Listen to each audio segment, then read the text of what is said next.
ಜಿಲ್ಲಾ ಪಂಚಾಯತಿ ಸಿಒ ವಿರುದ್ಧ ವರ್ತೂರ್ ಪ್ರಕಾಶ್ ಶಿವಗರ್ಜನೆ ಯಾದಗಿರಿ ಜಿಲ್ಲಾಧ್ಯಕ್ಷರಾದಂಥ ಐಕೂರ್ ಅಶೋಕ್ ಅವರು ಸುದ್ದಿಗೋಷ್ಠಿಯನ್ನು ಮಾಡ್ತಾ ಇದ್ದಾರೆ.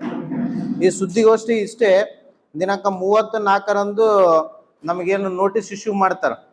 ನಾವು ಕೊಟ್ಟಿರ್ತಕ್ಕಂಥ ಅರ್ಜಿಗಳು ವಾಪಸ್ ತಗೊಂಡಿದ್ದೇವೆ. ಅರ್ಜಿ ನೀವು ವಾಪಸ್ ತಗೊಂಡ ನಂತರ ದಂಡ ವಸೂಲಿ ಮಾಡ್ಕೇಸಿಂದ ಅನ್ಯ 108 ವಿಚಾರಗಳು ಇಟ್ಕೊಂಡು ಕೇಸಿಂದ ರಾಜಕೀಯ ವ್ಯಕ್ತಿಗಳು ಉನ್ನಾರ್ ಇಟ್ಕೊಂಡು ಇವತ್ತಿನಿಂದಲೇ ಸಂಘ ಸಂಸ್ಥೆಗಳನ್ನು ತಗ್ಗಿಸ್ಬೇಕನ್ನೋ ಒಂದು ವಿಚಾರ ಇಟ್ಕೊಂಡು ಸಿಒ ಅವ್ರು ಮಾಡ್ತಾ ಇದ್ದಾರೆ. ಅದರ ವಿರುದ್ಧ ನಾವು ಇಷ್ಟೇ ಸಿಒ ಅವರಿಗೆ ನಾವು ನೇರವಾಗಿ ಪ್ರಶ್ನೆವನ್ನು ಮಾಡ್ತೇನೆ. ಯಾರು ಇನ್ನೂ ಉಳಿದ ಸಂಘಟನೆಗಳು ಯಾರು ಏನ್ ಮಾಡ್ಯಾರ ಅನ್ನೋದು ನನಗೆ ಗೊತ್ತಿಲ್ಲ. ಇವತ್ತು 24 ಸಂಘಟನೆಗಳಿಗೆ ಅವ್ರು ಮನವಿಯನ್ನು ಕೊಟ್ಟಿದ್ದಾರೆ, ಅರ್ಜಿಯನ್ನು ಸಲ್ಲಿಸಿಕೆಸಿಂದ ಇವತ್ತು ದಂಡ ವಿಧಿಸಿದ್ದಾರೆ. ನಾನು ಕೂಡ ದಂಡ ಕಟ್ಟಿದ್ದೇನೆ 6080 ರೂಪಾಯಿ. ನಾನು ಅಂಜಿ ಕಟ್ಟಿಲ್ಲ, ನಾನು ಯಾರು ಬೆದರಿಕೆಗೆ ಕಟ್ಟಿಲ್ಲ. ಇವತ್ತು ನಾನು ಕಾನೂನು ತಲೆಬಾಕಿಸಿಂದ 6080 ರೂಪಾಯಿಯನ್ನು ನಾನು ಕಾನೂನು ಬದ್ಧವಾಗಿ ಕಟ್ಟಿದ್ದೇನೆ. ಅದಕ್ಕೆ ಯಾಕೆ ಕಟ್ಟಿದ್ದೇನೆ ಅಂತಂದ್ರ ಕಾನೂನು ಗೌರವ ಕೊಡ್ಬೇಕು ಎಲ್ಲರೂ. ಆ ವಿಚಾರ ಕಟ್ಟಿದ್ದೇನೆ. ಮುಂದಿನ ದಿನಗಳಲ್ಲಿ ನಾವು ಈ ಸಂಘಟನೆ ವಿರುದ್ಧ ಅವ್ರು ಏನು ಪಿತೂರಿಯನ್ನು ಮಾಡಿದ್ದಾರೆ, ನಾನು ಏನಾದ್ರೂ ಹಿಂದಕ್ಕೆ ತಗೊಂಡಿದ್ದೇನೆ ಅಂತಂದ್ರೆ ಪ್ರೂವ್ ಮಾಡ್ಬೇಕು. ಅವರು ಸಿಒ ಅವ್ರಿಗೆ ಚಾಲೆಂಜ್ ಮಾಡ್ತೀನಿ. ನಾನು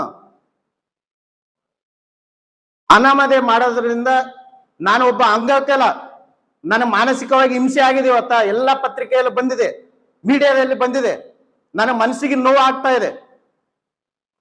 ಮಾನ್ಯ ಸಿಒ ಅವರೇ, ದಯವಿಟ್ಟು ನೀವೇನ್ ನನ್ನ ವಿರುದ್ಧ ನೀವು ಸುದ್ದಿಗೋಷ್ಠಿಯನ್ನು ಮಾಡಿದಿರಲ್ಲ, ಬಹಿರಂಗ ಪಡಿಸ್ಬೇಕು.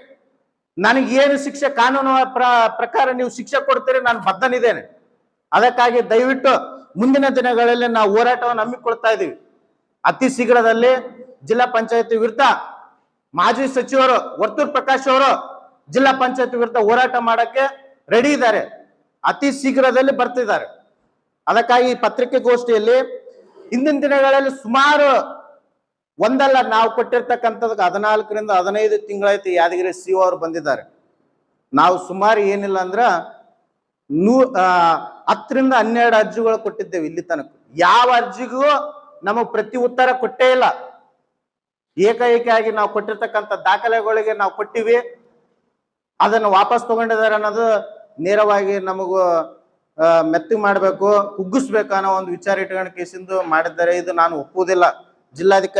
ಜಿಲ್ಲಾ ಸಿಒ ಅವರಿಗೆ ನಾವು ಖಂಡಿಸುತ್ತೇವೆ. ಇಂದಿನ ದಿನಗಳಲ್ಲಿ ನಾವು 2 ವಿಡಿಯೋಗಳನ್ನು ಮಾಡಿದ್ದೇವೆ. ನಾವು ಸ್ಟಿಂಗ್ ಆಪರೇಷನ್ ಪ್ರಕಾರ ನಾವು ಮಾಡಿ ಕೇಸಿಂದು ಜಿಲ್ಲಾ ಪಂಚಾಯತಿಯವರಿಗೂ ಕೂಡ ವಿಡಿಯೋ ಸಮೇತ ಕೊಟ್ಟಿದ್ದೇವೆ. KIDL ಅವರು ಡಬಲಿ ಮತ್ತು AW ವಿರುದ್ಧ ಇಂದಿನ ದಿನಗಳಲ್ಲಿ ನಾವು ಶಾಸಕರಿಗೆ 7% ದುಡ್ಡು ಕೊಟ್ಟ ಕೇಸಿಂದ ನಾವು ತಗೊಂಡು ಕೆಲಸ ಮಾಡ್ತೇವಪ್ಪ, ನಿನ್ನ ಕೆಲಸ ಕೊಡಂಗಿಲ್ಲ ಅಂತ ಹೇಳಿದ್ದು ವಿಡಿಯೋ ಸಮೇತ ನಾನು ಸಿಒ ಅವ್ರಿಗೆ ಕೊಟ್ಟಿದ್ದೇವೆ. ಅದು ಯಾವುದೇ ರೀತಿಯಿಂದ ಕ್ರಮ ಕೈಗೊಂಡೇ ಇಲ್ಲ. ಇನ್ನೊಂದು ಪಂಚಾಯತಿಯಲ್ಲಿ PIR ಪಂಚಾಯತ್ ರಾಜ್ ಇಂಜಿನಿಯರಿಂಗ್ ಇಲಾಖೆಯಲ್ಲಿ ಬರ್ತಕ್ಕಂಥ ಪುಷ್ಪಾವತಿ ಅವರು ಅಕೌಂಟ್ ಸೂಪರಿಂಟೆಂಡೆಂಟ್ ಅವರು ಐಕೂರ್ ಗ್ರಾಮಕ್ಕ 20 ಲಕ್ಷ ರೂಪಾಯಿ ಅನುದಾನವನ್ನು ಟೆಂಡರ್ ಕರೀತಾರೆ 2 ವರ್ಷಗಳ ಹಿಂದೆ ಕರೆದು. ನಾಯ್ಕಲ್ ಸುಭಾಷ್ ರೆಡ್ಡಿ ಅನ್ನೋ ಒಬ್ಬ ವ್ಯಕ್ತಿ ಕಾಂಟ್ರಾಕ್ಟರ್ ಕೆಲಸ ಕೊಟ್ಟ ಕೇಸಿಂದ ಲೆಸ್ ಡಿಡಿ 36% ಲೆಸ್ ಡಿಡಿ ಹಾಕ್ತಾರೆ. ಅವರು ಹಾಕಿದ ತಕ್ಷಣ ಅಗ್ರಿಮೆಂಟ್ ಮಾಡ್ತಾರೆ.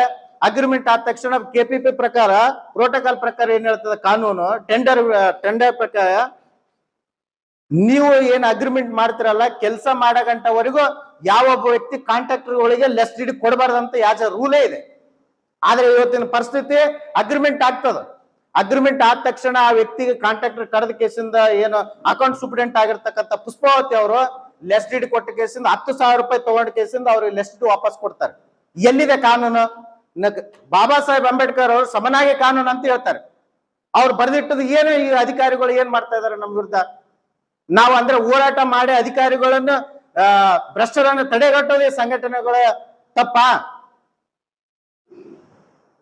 ಅದಕ್ಕಾಗಿ ನಮ್ಮ ಹೋರಾಟ ನಿಲ್ಲುವುದಿಲ್ಲ. ನಾನು ಒಬ್ಬ ಅಂಗವಿಕಲನಾಗಿ ಹೇಳ್ತಾ ಇದ್ದೀನಿ. ಹೋರಾಟ ಮುಂದಿನ ದಿನಗಳಲ್ಲಿ ಮಾಜಿ ಮಿನಿಸ್ಟರ್ ವರ್ತೂರ್ ಪ್ರಕಾಶ್ ಅವರು ಬಂದು ಸಿಒ ವಿರುದ್ಧ ಪ್ರತಿಭಟನೆ ಮಾಡಕ್ಕೆ ಅವರು ಸಿದ್ಧರಿದ್ದಾರೆ. ನನಗೆ ಇನ್ನ 2-3 ದಿನದಲ್ಲಿ ಸಿಒ ಅವರು ನಾನು ಕೊಟ್ಟಿರ್ತಕ್ಕಂಥ ಹಿಂಪಡೆದ ಅಂತ ಹೇಳಿ ತಾವು ಕೊಟ್ಟಿದ್ದೀರಲ್ಲ, ಅದನ್ನ ವಾಪಸ್ ನನಗೆ ಕೊಡ್ಬೇಕು. ಏನಂತ ಹೇಳಿ ದಾಖಲೆ ಸಮೇತ ನನಗೆ ಕೊಡ್ಬೇಕು. ನಾನು ತಪ್ಪಿಗೆಸ್ತನಾಗಿದ್ರೆ ನನಗೆ ಗಲ್ಲು ಶಿಕ್ಷೆ ಹಾಕಲಿ, ನಾನು ರೆಡಿ ಇದ್ದೇನೆ. ಇಂಥವು ಹಲವಾರು ಅರ್ಜಿಗಳಿದ್ದಾವೆ. ಎಲ್ಲ ಸುಮಾರು ಒಂದು 30 ಸಂಘಟನೆಗಳಲ್ಲಿ ಯಾದಗಿರಿಯಲ್ಲಿ ಪ್ರತಿದಿನ ನಾವು ತಿರುಗಾಡ್ತಾ ಇರ್ತೀವಿ. ಜಿಲ್ಲಾ ಪಂಚಾಯತಿ ನಾನು ಓರಲ್ ಆಗಿ ಯಾವುದನ್ನು ಓರಲ್ ಆಗಿ ಹೇಳ್ತಾ ಇಲ್ಲ. ಎಲ್ಲ ಪ್ರತಿಯೊಂದು ದಾಖಲೆಗಳು ಸಮೇತ ಇವತ್ತಿನಿಂದಲೇ ಬೆಂಗಳೂರು ಕಮಿಷನರ್ RDPR ಕಮಿಷನರ್ ಇಂದ ಸಿಒರಿಗೆ 3 ಸಲ ನೋಟಿಸ್ ಇಶ್ಯೂ ಮಾಡ್ತಾರೆ PR ಕಡೆಯಿಂದ. ಅವ್ರದ್ದು ಪ್ರತಿ ಉತ್ತರ ಕೊಡ್ಬೇಕು, ಅವ್ರು ಶಿಕ್ಷೆ ಮಾಡ್ಬೇಕು, ನೀವ್ ಯಾಕೆ ಮಾಡ್ತಾ ಇಲ್ಲ ಅಂತೇಳಿ.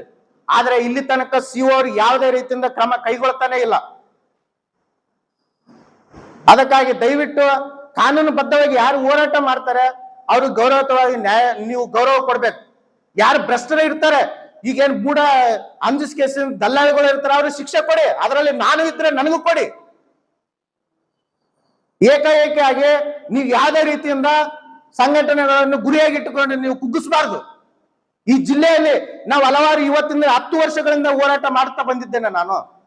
ಆದ್ರೆ ಇಲ್ಲಿ ತನಕ ಯಾವ ಹೋರಾಟ, ನಾವು ಸುಮಾರು ಒಂದು 4 ರಿಂದ 5 ಇಲಾಖೆಯಲ್ಲಿ ನಾವು ಸಸ್ಪೆಂಡ್ ಕೂಡ ಮಾಡಿಸಿದ್ದೇವೆ ನಾವು ಇಲ್ಲಿಗೆ.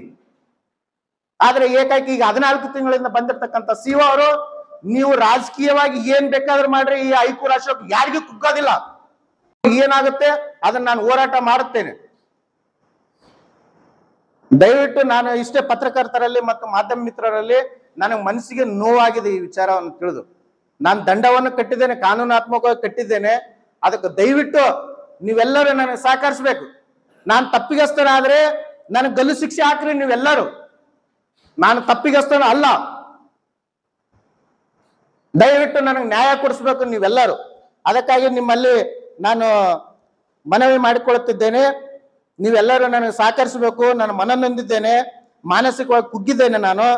ಮುಂದಿನ ದಿನಗಳಲ್ಲಿ ಯಾದಗಿರಿ ಜಿಲ್ಲಾ ಪಂಚಾಯತ್ CO ವಿರುದ್ಧ ರಾಷ್ಟ್ರಪತಿ, ರಾಜ್ಯಪಾಲರು ಮತ್ತೆ ಮುಖ್ಯಮಂತ್ರಿಗಳ ಚೀಫ್ ಇಂಜಿನಿಯರ್ ಇವರೆಲ್ಲರಿಗೂ ನಾನು ಮುಂದಿನ ದಿನಗಳಲ್ಲಿ ಮನವಿ ಸಲ್ಲಿಸ್ತೇನೆ.